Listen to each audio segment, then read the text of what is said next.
사도행전은 복음의 역사 이렇게 보시면 된다고 그랬습니다. 예수가 죽고 부활 승천했을 때 제자들은 좀 멍했을 겁니다. 근데 성령이 오셔서 이들에게 사명을 주시고 교회가 가야 할 길을 제시해 주게 됩니다. 이제 교회가 가야 할 길, 성도가 가야 할 길을 처음으로 보여주는 대목이 사도행전에 기록이 되죠. 오늘 본문 말씀은 그때의 스데반의 일로 일어난 환란 이렇게 나와 있는데요. 스데반 사건이 얼마나 또 중요한가 이 부분을 설명을 해주고 있죠. 여러분, 하나님께서 아브라함을 부르시고 유대인들에게 주신 사명이 뭐였을까요? 나는 너희 하나님이 되고 너희는 내 백성이 되리라. 그리고 내가 너희로 거룩한 나라, 제사장 나라를 삼고 거룩한 백성으로 인도해 가겠다. 이런 분명한 목적을 줍니다. 너희가 누구냐? 제사장 나라다. 너희가 누구냐? 거룩한 백성이다. 하나님을 떠난 세상의 많은 사람들이 저마다 자기 신을 두고 하나님 없이 방황하니까 하나님이 누구인가를 이스라엘을 통해서 보여주고 싶으신 겁니다.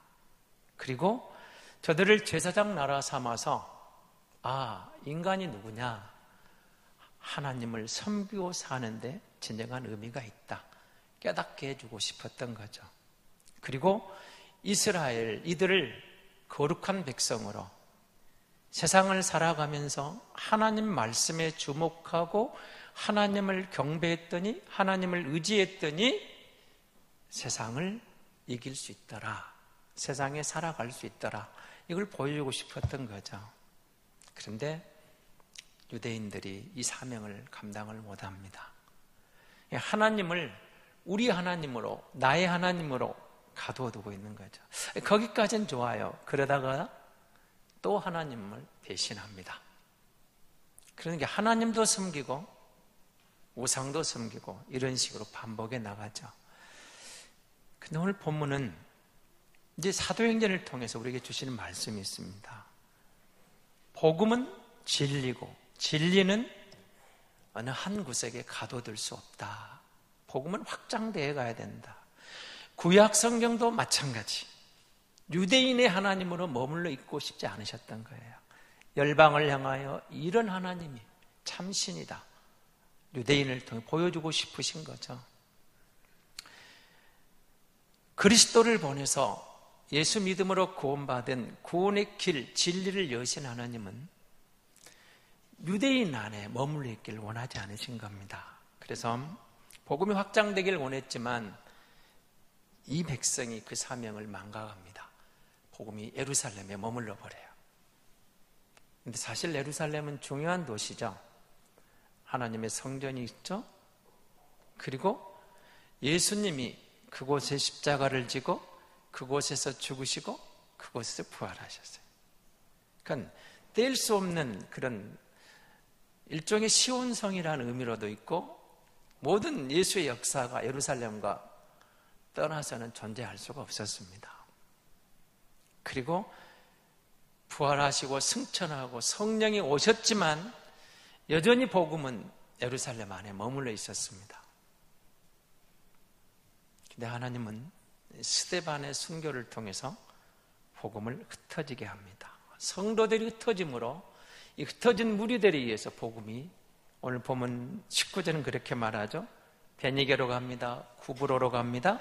그리고 안디옥까지 이르러 들어갑니다. 근데 문제는 뭐예요? 유대인에게만 말씀을 전했다. 스데반을 통해서 흩어내시니까 예루살렘을 지금 떠났어요. 예루살렘이라는 지역을 넘어갔는데 유대인에게만 복음을 전했다. 다시 민족, 우리만의 복음, 우리만의 하나님 이렇게 나가는 거죠.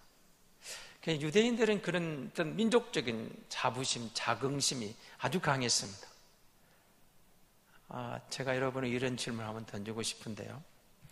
정말 우리 대한민국에 세상이 알지만 우리만의 가장 멋진 보물이 있습니다.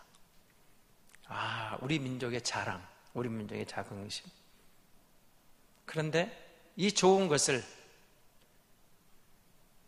일본 사람들에게 주고 싶습니까?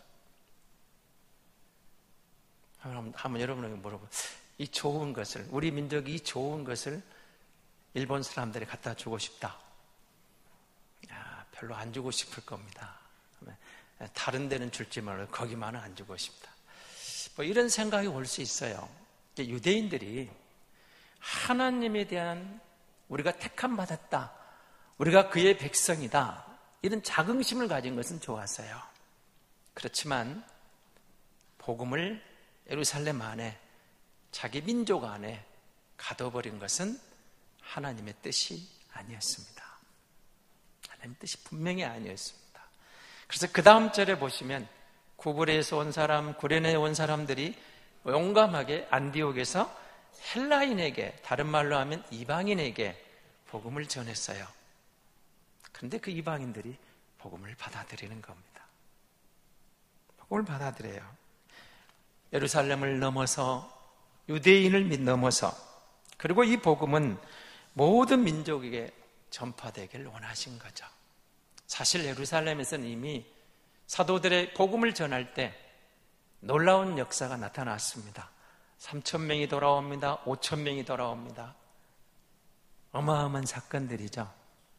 오늘 우리 시대에 이런 부흥이 있다면 얼마나 좋겠습니까? 복음 전하는 사람 얼마나 힘이 나겠고, 옆에 수종드는 협력하는 도우미들은 또 얼마나 신바람이 나겠습니까? 충장로에 나가서, 아니면 무등 경기장, 야구 경기장이 시작하기 전에 복음을 전했더니 거기 모인 사람들이 다 주께로 돌아오더라. 이런 역사가 나타나면 얼마나 좋겠습니까? 예루살렘에서 그런 일이 일어났습니다. 이 부분에 대해서는 이제 학자들 간에 많은 좀 이야기도 있습니다. 이들이 누구냐? 어떻게 그래 3,000명이, 5,000명이 돌아올 수 있느냐? 이 군중이라는 거죠. 오병이의 사건을 통해서 많은 사람들이 예수를 따라다녔습니다. 따라왔는데 문제가 생겼죠. 예수를 십자가에 못 박아라. 누가 앞장섰어요? 물론 본디오 빌라도의 재판도 있고 대제사장된 내어준 게 있지만 군중들이 넘어간 겁니다. 예수를 십자가에 못 박아라. 그 군중들 따르다가 배신했어요. 그런데 사도들이 성령에 받아서 이제는 유대인들의 억압에도 불구하고 담대하게 복음을 전합니다. 너희가 죽은 그 예수, 그가 그리스도야, 그가 메시아야, 그 예수 믿어야 돼. 그 복음을 전하니까 찔렸겠죠. 우리가 한때는 우리도 그분을 따랐는데 우리가 그분을 배신했구나. 그러니까 그 말을 듣고 또 다시 많은 무리가 몰려왔다는 거죠. 예루살렘에 일어난 사건들입니다. 그리고 그들은 이 복음이 그래도 그 예루살렘 안에, 유대인 안에 아직까지 그렇게 생각을 합니다. 베드로를 불러내시고 고넬료를 통해서 이방인에게 복음이 증거되는 걸 보여주셨지만 머물러 있는 이들에게 누군가 안디옥에 와서 헬라인에게, 이방인에게 복음을 전했더니 복음이 들어간 겁니다. 복음은 공간을 넘어서, 민족을 넘어서, 그리고 모든 사람에게 전해져야 된다는 것이 하나님의 뜻이었습니다. 자, 이 복음이 전해지는데 수많은 사람들이 옵니다. 몰려옵니다. 사랑하는 성도 여러분, 저와 여러분에게 복음이 왔습니다. 그냥 온 게 아닙니다. 파도를 넘어서 우여곡절을 겪으면서, 그리고 많은 박해와 억압과 핍박 가운데서 복음이 우리에게 전해졌고, 그 중에 저와 여러분은 예수 믿는 사람이 되어서 하나님의 자녀가 된 겁니다. 믿음으로 하나님의 자녀가 됐다. 얼마나 감사한 일입니까? 그렇다면 명심할 부분 바로 이 부분입니다. 복음을 내 안에 가둬두면 안 됩니다. 복음은 교회 안에 가둬두면 안 됩니다. 복음은 우리 안에 가둬둘 수 없는 진리입니다. 이 진리는 흘러가야 되는 거예요. 나를 통해 우리 아들, 딸들에게, 우리를 통해서 우리 다음 세대에게, 우리가 다음 세대 하면서 새벽을 깨웠고 또 이제 다음 주부터 계속 수련회를 하고 성경학교를 하고 캠프를 합니다. 뭘 하기 위한 겁니까?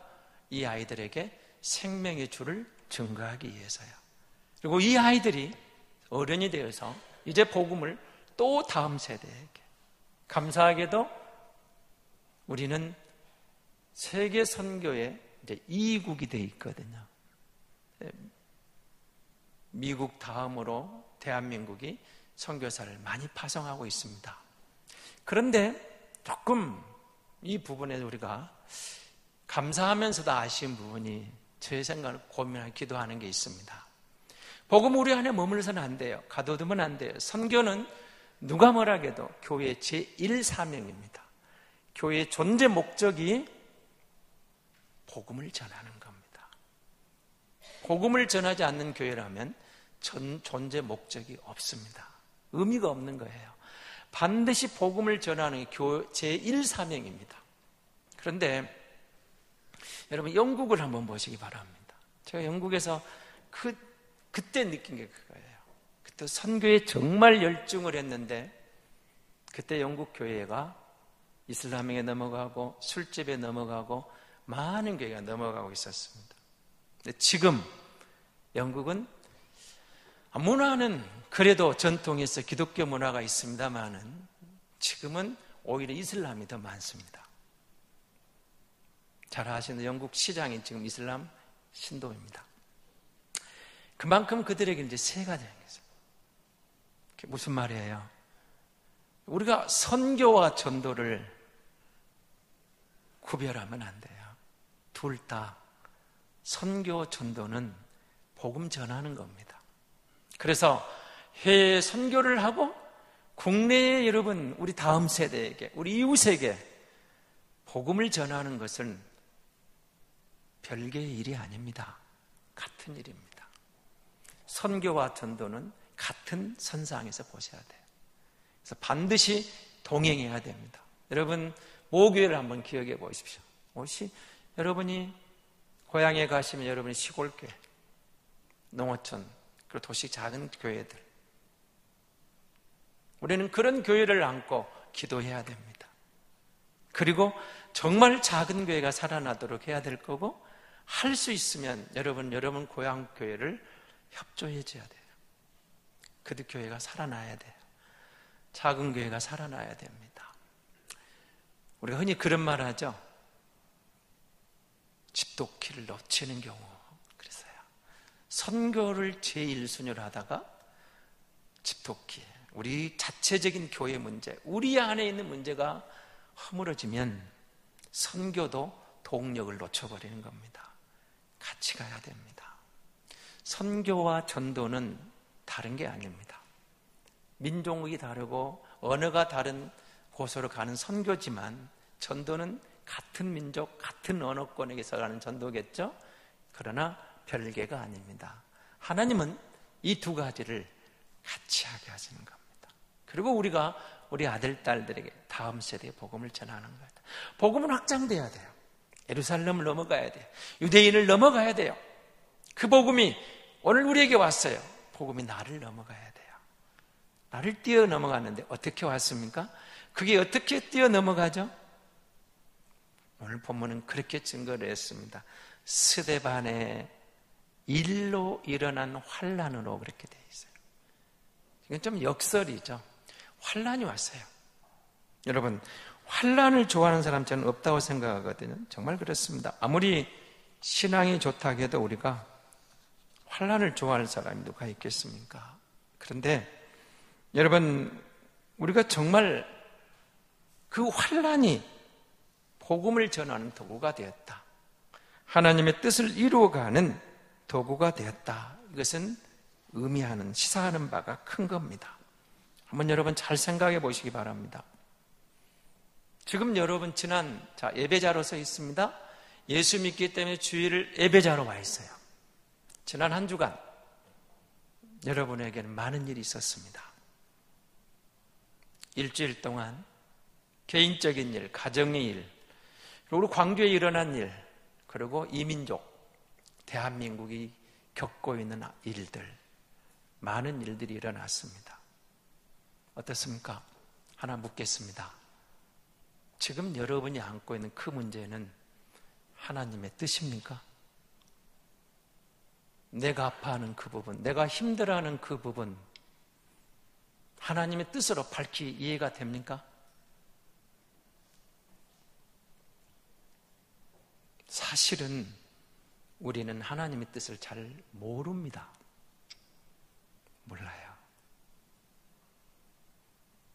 그래서 우리 생각에는 그냥 내 생각대로 잘 풀리면 내가 복을 받았다.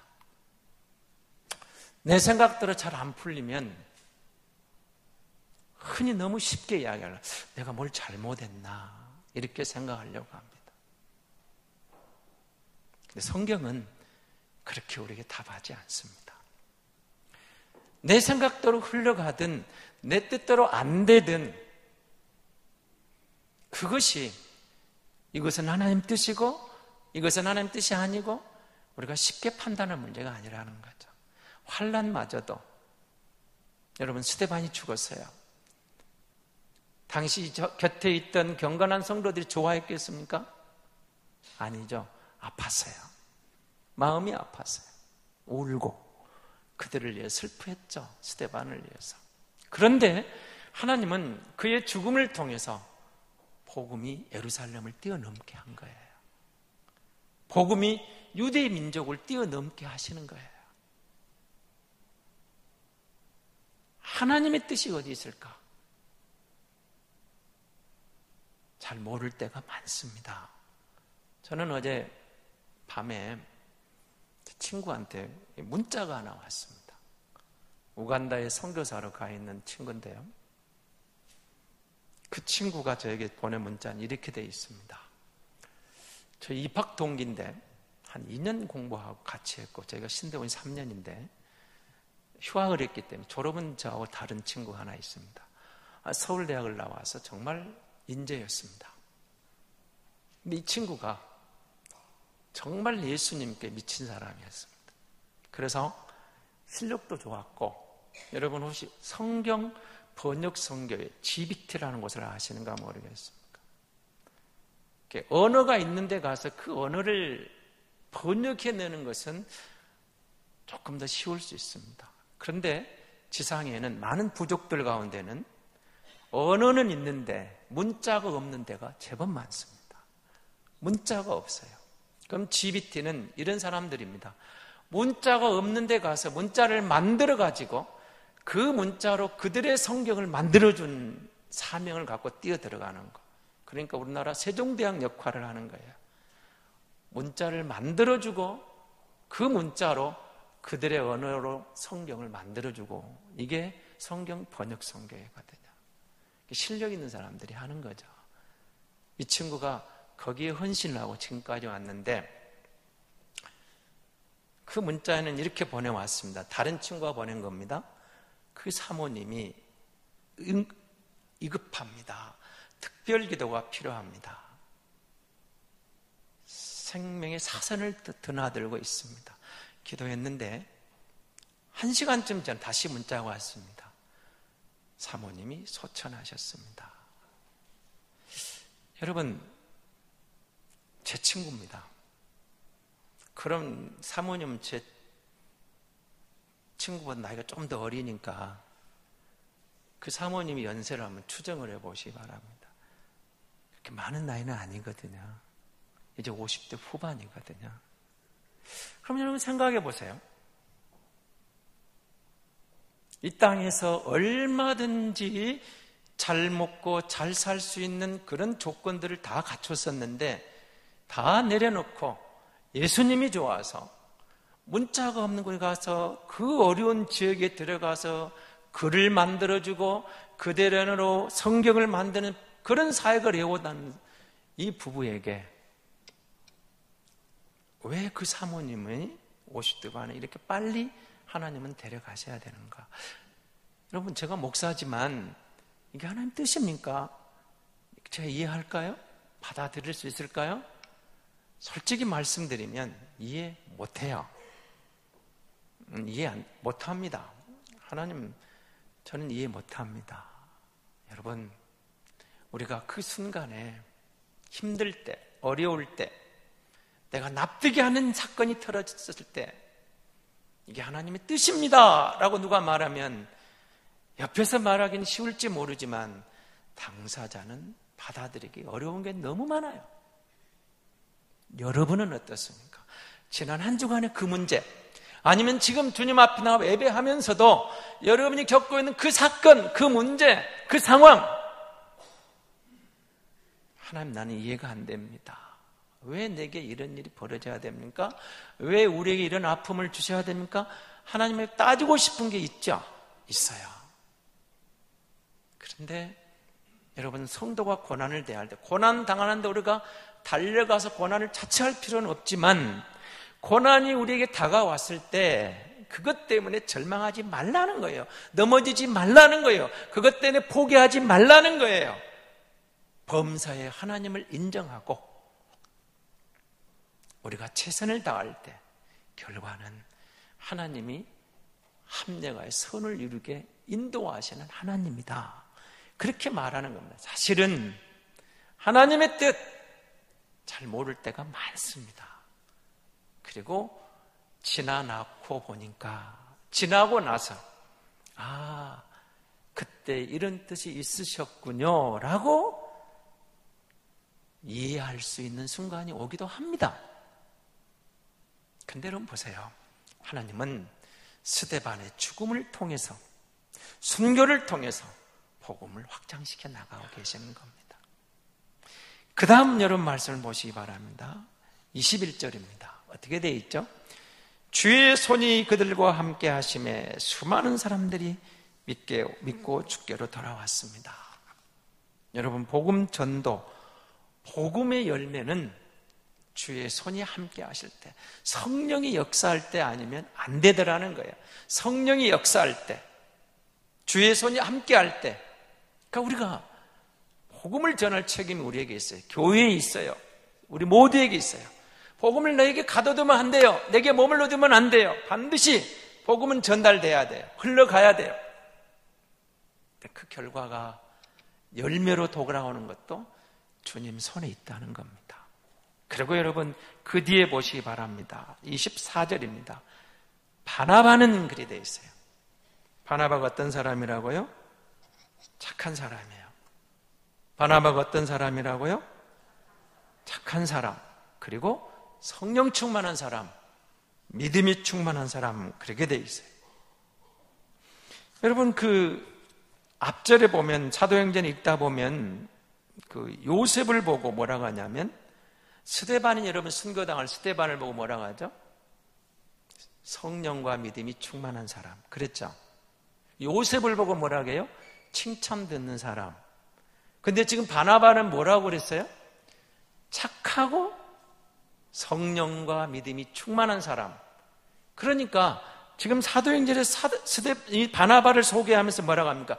그 시대에 가장 바람직한 그리스도인의 모습으로 바나바가 등장하고 있는 거예요. 착한 사람인데 성령 충만합니다. 믿음이 충만합니다. 이 사람을 보냈더니 이 사람을 통해서 안디옥 교회가 세워지면서 안디옥에 무슨 일이 일어나요? 그리스도인이라는 별명을 얻게 됐다는 거예요. 그리스도인. 물론 그리스도인이라는 말 이 자체가 이 당시에 이들에게 우리가 생각하면 좋은 의미는 아니었죠. 우리식으로 말하면 좀 비아냥거리는 뜻이 있었습니다. 예수쟁이들, 이런 정도로 그렇게 이해하시면 됩니다. 예수쟁이들. 그러니까 그렇게 꼭 긍정적인 표현은 아니었지만, 그러나 바나바가 들어가고 바울이 오고 안디옥에서 이들이 그리스도인으로 인정을 받게 돼요. 지금까지는 여러분, 이들이 어떤 사람들입니까? 유대교의 한 분파 정도로, 나사렛파, 아니면 유대교에 있던 좀 그 나사렛 핍박받는 파, 이런 정도였어요. 그런데 이제 이들이 그리스도인이 된 거예요. 그리스도인이란 말은 유대교로부터 독립했다는 의미가 되는 거예요. 그리고 이들이 독립에 나가면 무슨 일이 나오는 겁니까? 그리스도인으로서 이제는 이들이 정말 새로운 길을 걷게 되는 거죠. 유대교 안에 한 분파가 아니라 그리스도인으로서 가는 겁니다. 복음이 확장되어 갑니다. 예루살렘을 뛰어넘습니다. 유대인을 뛰어넘습니다. 그리고 이제는 유대교를 넘어서서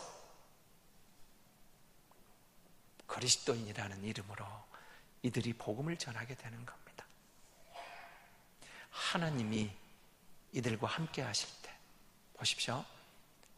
복음이 유대인에게 전해서 이제는 헬라인에게 넘어가고 이방인에게 넘어갑니다.